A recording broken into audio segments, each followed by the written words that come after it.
I guess the best lightning story, the one I remember the best, is when I was fixing an oil leak on my truck.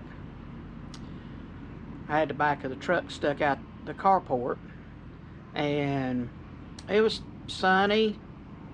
Didn't hear no thunder, didn't see no ugly clouds or nothing when I crawled under the truck.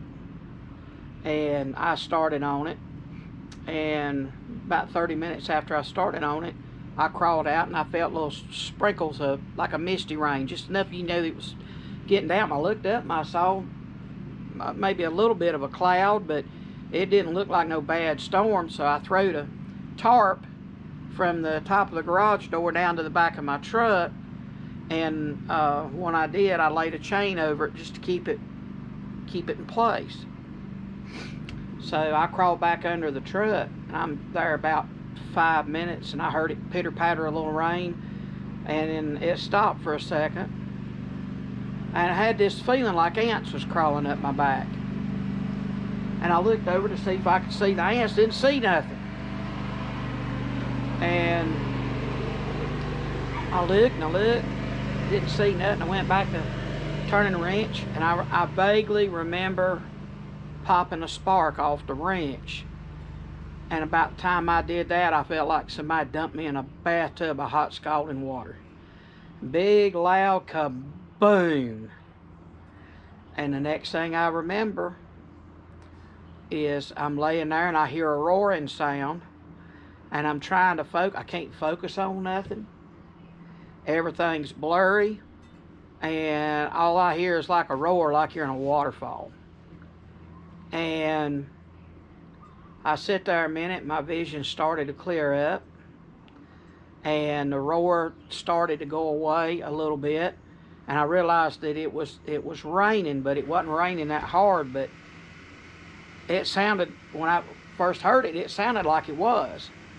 And I laid there and I felt numb. I still felt really hot, and I realized I couldn't move. I was sitting there, and the first thing I focused on was my wrench that I was using. It had arc welded to the oil pan of the truck. Wow. And it was just hanging there. I'm going like, that's funny. And I remember trying to reach up and touch it, and I couldn't get my fingers to work. My arm worked. I said, oh, this ain't good. And I laid there a few more minutes, and I rolled over on my elbows and dragged myself out from under the truck. And the first thing I noticed was my arms was blood red, both of them just red as a beet. And couldn't stand up. I got on all fours, and I had a telephone in the shop side of the garage. And I crawled through the doorway, crawled up on a bar stool I had in there. Couldn't make my fingers work, so I had to the push button on the phone. One of them phones with the little square buttons on it. Mm-hmm. And I took my knuckle and punched the numbers, and I called Daddy up here at the shop, and he answered the phone.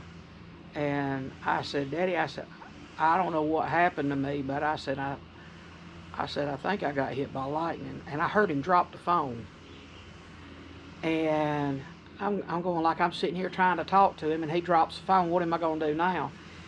Well, Bo Gaddis was working for Daddy, and they were standing in the back door of the shop, and when it started sprinkling, and they couldn't see the garage, but they saw the front of Grandma's house. They saw the lightning bolt hit just on the other side of the porch. And Bo made a joke about it, he said, I bet that made him mess up a good pair of underwear. And it scared Daddy. You know, he jumped back from the door, and they sit there, and that's when the bottom fell out and it went to raining. About 30 minutes had passed from the time I was hit till I was able to call him on the phone. So all I heard was the phone hit the table, and next thing I heard was the van pull up outside the door, and Daddy and Ronald come down there and come in the shop, and they just stopped and looked at me for a minute.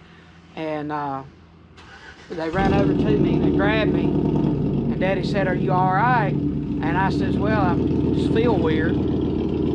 And picked me up. They put me in the van.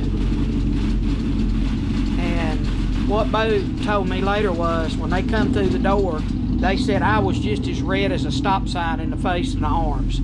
He said it looked like I'd laid out in the sun all day in July. He said, "You were fire engine red." And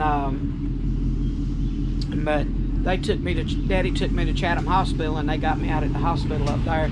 And about an hour and a half after I got hit, I was starting to get back where I could move my fingers in both hands, and I could stand up on my own. And Dr. Granger was in the ER that day, Todd Granger. And he didn't know about the first time I'd been hit by lightning. This was the second time. And they ran out, they put a EKG on me to make sure that my heart wasn't going to stop, because that happens to a lot of people hit by lightning. They'll carry a charge, and up to an hour, several hours after they've been hit, they'll discharge. And when they do, their heart will stop. So they kept me there for a little while. And but when Daddy brought me back later that evening, I sat down in the recliner at Grandma's. And when I went back later to finish the truck, my wrench was still stuck to the oil pan. And I think I've got that wrench somewhere. It's still magnetized to this day. And I can pick a wrench up and pop a spark on it, magnetize it. I've done it many times.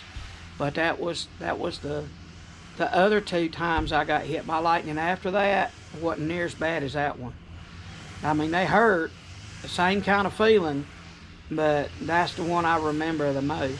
So how many times have you been struck by lightning? 4. 4.